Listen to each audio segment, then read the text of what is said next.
This is Mike McMaster at the Wood County Museum. I have worked at the museum going on now for 22 years, and I have seen many hundreds of artifacts come to the museum. I've seen thousands of artifacts be on display over all of these years. And just like Julie Andrews had a few of her favorite things, I have a few of my favorite things. And this program is Mike's favorite artifacts at the museum, or at least some of them. Now, there is my wife, Dr. McMaster, and Dr. Anna is the second most authoritative figure on these subjects. And at Christmas, she got me this mug. It says, "Warning may start talking about World War One." And she said, you're not going to talk about World War One artifacts, are you? And I said, of course, the very first artifact will be a World War One artifact. And she says, now in the East Wing, third floor, in museum quality shelving, safe from dust and water and bugs, is that.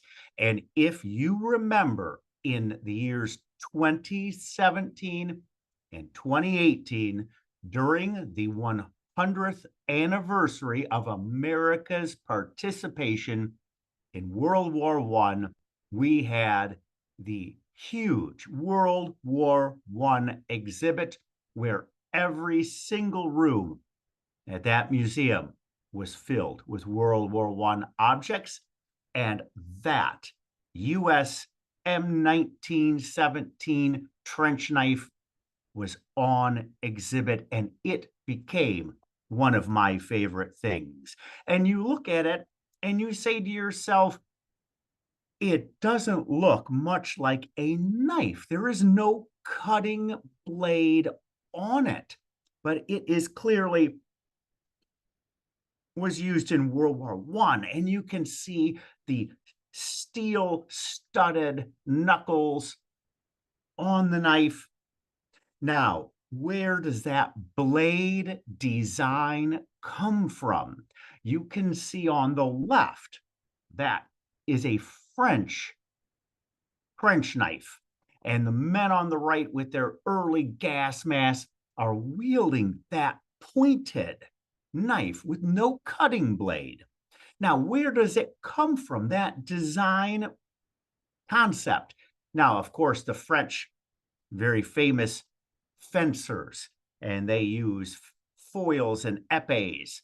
And it was that épée blade that they modeled. There's a French soldier at the beginning of World War One, and the bayonet on his rifle, exactly the same as on the right, did not have a knife blade on it, but it had that épée blade, a very pointed, thin, long épée blade upon it. And on the left, there is an épée, and you can see almost identical to the USM 1917 at the museum. That is where that design comes from. Now, the design was introduced right at the beginning of World War One, and those are some soldiers, and barely visible on his belt is that M1917. It never was a very popular knife because that blade, that long pointed blade, couldn't be used to cut anything like food, and it broke. Now, it was replaced by the much more famous there, USM 1918 trench knife, where the steel knuckles have been replaced by a brass handle, brass knuckles, lighter, strong, and a knife blade, which soldiers could use to cut, well, important things like rope and food. And it was more utilitarian for them to use. And it is one of my favorite things. Now, for our next favorite thing, we'll go to the center wing. On display right now in the exhibit on the history of county homes in Ohio and our own county home at that room, right at the very end of the hall on the right in that room. And it is that object right there. Now, let me pull it out of the room so we can get a better look at it. Do you know what that is? That is or was an early walker for older people who might need help being stable. Now, you can see the distinctive line at, or shape at the top, and I have often been asked, was this made out of a rolling pin? And I tell people, no, it was not. It looks very similar to it. It has handles and a round piece in the center, but if it were originally a rolling pin, it would be the worst rolling pin ever made because it is really light and the roller part is very small. This was made to be a walker. They took that shape, which was familiar to them, and a rounded center part was much safer than a square center part with edges on it.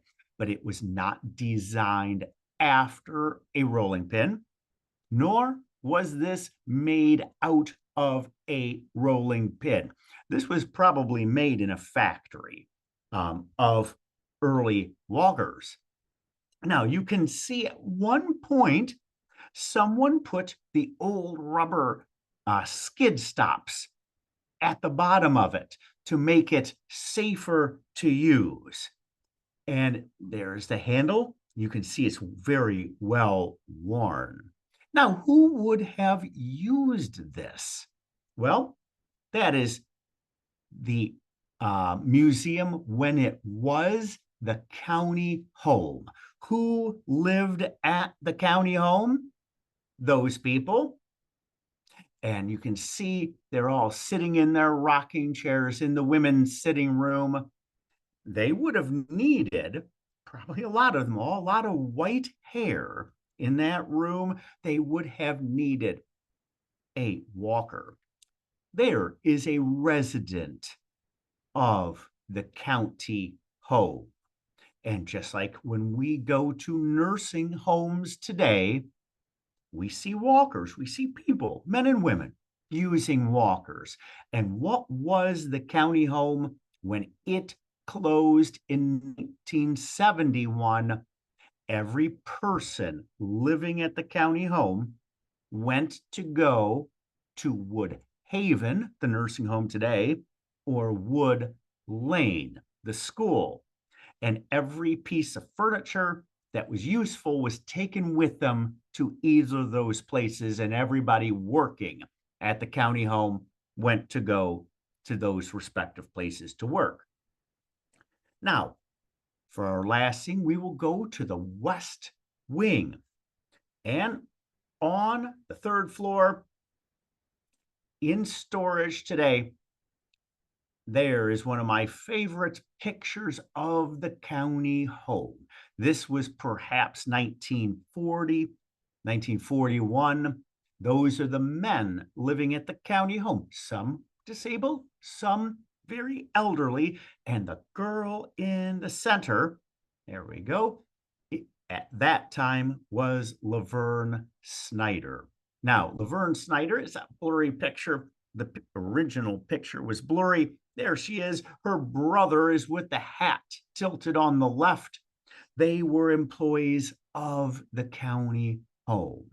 And what was her job? Well, she helped take care of the people. She helped take care of the clothes and the food and nurturing of the people at the county home. There she is in about 1938. In the 1930s, she fell in love with a farm hand who worked at the county home. The residents of the county home did not do the hard farming. It was her brother, much younger, stronger man. They did the farming. It was not the workhouse. Now, she fell in love with a worker named Harold Patton.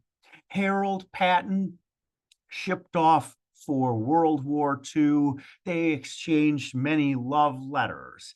And after the war in 1946, they got married. Now, what does this have to do with my favorite things? Well, if you were at the museum in the last 2 years for the wedding dress exhibit, you would have seen, you would have seen Laverne's dress. Now, when Harold was in Europe, he was not a paratrooper, but he had the presence of mind to gather a parachute that had been used and either bring it back or mail it back for Laverne to use for her wedding dress.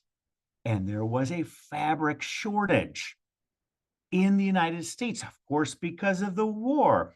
And that fabric would have been the perfect fabric for a dress. And you can see that Laverne and her people sewed that dress out of that rare fabric that he had the presence of mind to bring back from the war. It was a very unique wedding dress. Now, I am sorry to say, but if you did not visit the museum in the last few years, the wedding dresses, all 50 of them, have been taken and put in museum quality shelving on the third floor. The entire exhibit has been taken down as we prepare for our next set of exhibits on the history of World War II in Wood County. Now, that is the last slide that I have, and I have many favorite things that I have driven past, favorite historical people, favorite historical buildings, favorite artifacts, and this is just one of those programs. And thank you, and I hope you enjoyed the program.